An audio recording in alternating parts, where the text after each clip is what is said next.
Are you facing issues in motivating your sales team members? Are you finding it difficult to recruit star sales employees? Are you facing challenges in enhancing the capability of your sales team members? What is the HR strategy of your sales team people? Hello everyone, my name is Deepak Taneja, Domain Partner at 3EA, and today we'll be discussing about sales HR strategy. The sales team is the face of any company and directly impacts the revenue, profits, market share, and eventually credibility of the company in the market. So in order to create a robust sales HR strategy, we'll look into some of the very important HR processes where we can have an impact and transform the sales function. First is workforce planning. Workforce planning ensures organizations has the right people with the right skills in the right places at the right time. HR professionals are often not involved in the workforce planning phase of sales teams, but it is the first and most important element of the entire HR plan. Hence, voice of HR in workforce planning of sales teams is very important. Let's look at some of the key aspects to consider during workforce planning process. Connect with key managers to take inputs from the ground. Understand the business KPIs and planned growth numbers. Understand the business goals like territory expansion, products or customers will be added.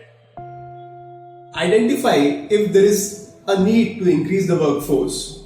Now we need to understand the fact that more people don't always result into better performance. Hence, it's very important to finalize the hiring decision based on these important aspects and review them periodically. Now we'll look into recruitment. Recruitment is the process of identifying and making the potential candidates to apply for the jobs. Key aspects to consider during recruitment process of sales employees. JDs of the role should be finalized in consultation with the hiring manager. Identify the budgets required to drive the recruitment process beforehand and align the management on the cost. For any frontline sales position, it is important to link back to workforce planning and then plan for hiring sales trainees first. While hiring for sales trainees, try to hire more people than the prevailing attrition rate in the company. Hire locally for locations where you see the maximum attrition. Now finally, the selection process should be tailored around the competencies one needs to have for that role. Now we'll come on onboarding and induction process. After effective planning and recruitment phase, one of the most important ways through which SMEs can improve the effectiveness of their talent management is through onboarding and induction. This is perhaps the most neglected part of HR process, but please remember that onboarding is the most important first step from a new employee's perspective. Onboarding has 4 distinct levels, which are called 4 C's. Compliance, clarification, culture and connection. Compliance takes care of the basic legal and policy-related rules of the regulations. Clarification refers to ensuring that employees understand their new jobs and expectations. Culture includes providing employees with a sense of organizational norms, both formal and informal. Connection refers to the vital interpersonal relationships that new employees must establish. Keep in mind that the onboarding process starts the minute your candidate accepts the offer. In the next part, we'll look at capability building and enhancement, employee engagement and motivation, and finally how to manage the performance and compensation of sales employees. Capability building and enhancement. It's important to sharpen the axe through regular and repeated trainings. Many good organizations have realized the importance of enhancing the capability of sales employees and have a dedicated function. The role of the sales capability managers is to ensure productive training for all the sales employees across the organization. Key aspects of capability building and enhancement process are: first is training needs identification process. It is the most important first step in capability building exercise, and most of the resources should be allocated to this process. A detailed analysis should be done on whether the sales performance issues can be resolved by the training or requires any other intervention. Capability initiatives for sales employees need to be short in duration, easy to learn, and encourage employees to apply for the learnings to their role. Micro-learning videos are one of the most important and effective ways to reach to the salesman. With increased focus on productivity and ROI, training evaluation must be done for all the initiatives. As you all know, a well-trained sales team provides huge advantage to any business in the market. Now coming on to our next part, which is employee engagement and motivation. According to 2018 findings by Gallup, 66% of employees are not engaged at the workplace or are actively disengaged. Employee engagement should be a focused strategy for all the SMEs, for all the sales managers to reduce the attrition. Truly meaningful and lasting engagement can be done by the immediate manager. Managers can engage with their team members through the following ways: informal team gatherings, sports tournament, gamified learning initiatives, family day celebrations, everyday weekly quick discussion call to get the pulse on the ground. Now the question arises that how we can measure the engagement of our employees. Please look at some of the ways.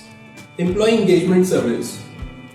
Managers or sales HRs can launch bi-yearly or yearly engagement surveys to all the sales employees to gauge the engagement index. On-ground connect. Periodically visiting the market and shadowing sales employees to gauge their commitment and engagement. Feedback from customers. And indirect feedback from customers is also a good measure to understand the engagement of sales employees. An engaged and a happy employee is an asset for the organization. And having a well-defined engagement strategy for the sales team not only improves the commitment of the team but also leads to higher talent retention. Now we'll come to our final part, which is performance and compensation. Sales is basically one of the easiest functions to track performance measures because the hard data numbers like sales numbers, revenue growth, etc.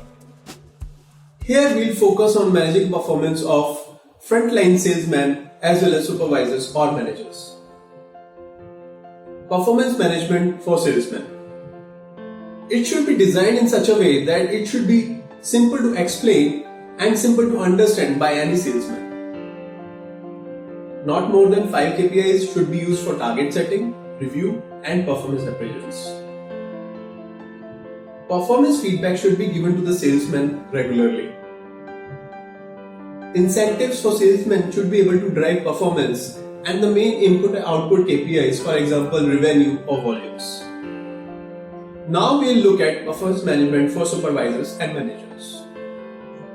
It should be more detailed and periodic, and apart from hard sales data, it should cover softer aspects, for example, performance on team management, coaching and training KPIs, feedback from team members, overall customers and partners feedback.